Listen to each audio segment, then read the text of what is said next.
Tonight, Baldwin County taxpayers are getting some answers after a state report called out the county's tax assessors. Today, Ellie Milliken sat down with the chief assessor and shares his reaction to the bad reviews and what he plans to do next.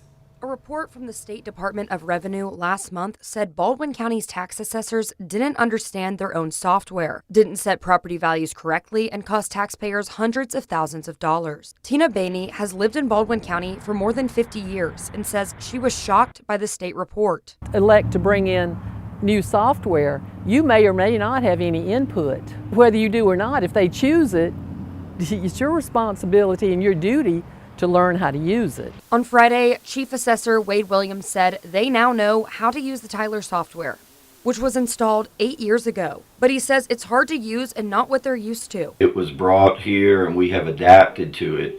If we could not function in it, then we would not get a digest approved by the state, collected on by Baldwin County to pay for the budget. Bainey says she doesn't understand everything in the review, but she's read it and is concerned. Now they have missed deadlines that are in law. Those deadlines are for completing the County Taxes Digest, the complete listing of all property values. But Williams says they've missed deadlines due to different factors, like a revalue in 2024. He says he still wants to learn even in his 60s. I do have a strong personality. I'm a very opinionated person.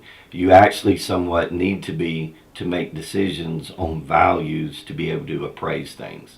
But I also have asked God for humility. That humility includes reacting to the negative state review. Williams says he and his board are still going through it and are working on a plan of action to follow up. In Baldwin County, Ellie Milliken, 13 WMAZ News.